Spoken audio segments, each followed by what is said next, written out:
for 5 minutes. As the witnesses well know, the Securities and Exchange Commission has a three-part statutory mission: protect investors, maintain fair, orderly, and efficient markets, and facilitate capital formation. Mr. Wright, on the issue of protecting investors, will the additional reporting costs and litigation risk that you have testified about that would result from this rule, would that enhance or diminish the financial performance of your company and other similarly situated energy firms? Diminish.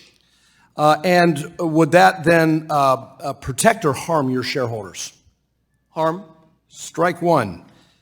On the second part of the mission, to maintain fair, orderly, and efficient markets, Mr. Wright, what impact would the rule have on U.S. energy markets? I think on the margin, you'd see less oil and gas production in the United States, but no change in demand, so necessarily more imports, and almost certainly from countries with higher greenhouse gas emissions from their productions. So it would have an impact on the competitiveness of U.S. energy markets relative to foreign energy producers. Correct. So maintaining efficient markets, strike two. And third, to facilitate capital formation, will the rule, Mr. Wright, help your company access capital? Would it facilitate capital formation in the energy sector? No. Strike three. Doesn't look like the SEC is fulfilling its statutory mission here. Mr. Roisman, Professor Fish testified that the rule will increase the standardization and comparability of key climate-related disclosures. In fact, Chair Gensler makes the argument that we need this rule for comparability and consistency. You testified, however, that you doubt that the SEC has achieved this goal in the final rule. Why are you right, and why is Professor Fish wrong? I don't want to be counter to Professor Fish.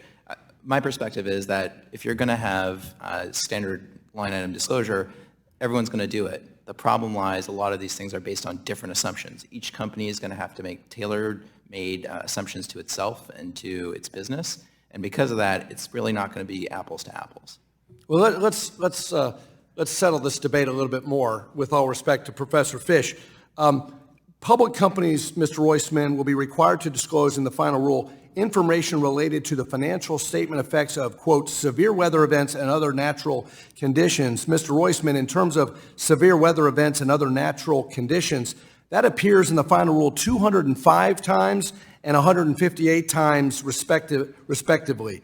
Are either of these terms defined anywhere in the rule? Natural conditions is certainly not. Severe weather events, you get a little bit of an indication that it might be tornadoes, earthquakes. I think what I would like to focus, though, on is your point about the accounting treatment, which is a severe weather event for a company is very different based on where its business is. Whether it's in Kentucky or in Poland or in Belize, companies are going to need to do different policies and procedures to track all of this information in different countries and different areas. And all this information needs to be tracked because there's a very, very low de minimis amount that if you hit it, you got to disclose. So this is going to be a very costly and frankly onerous burden. Doesn't sound like this will enhance comparability whatsoever.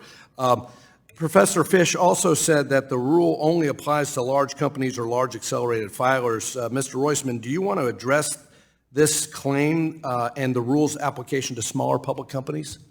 So what I think maybe Professor Fish was alluding to is the Scope 1 and 2 disclosure requirements. But small companies will be responsible for the Regulation SK disclosures, as well as the SX, which is the accounting information that's going to be in the audited financial statements. So that's for all companies. Yeah, all companies, exactly. All public companies are impacted by this rule. Professor White, final question to you.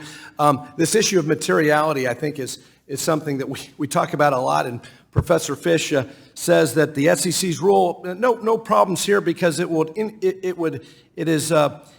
limits disclosures to information that has materially impacted an issuer. Professor White, do all investors benefit when the SEC mandates disclosures that only a specific group of investors who concentrate on a single risk factor deem to be material?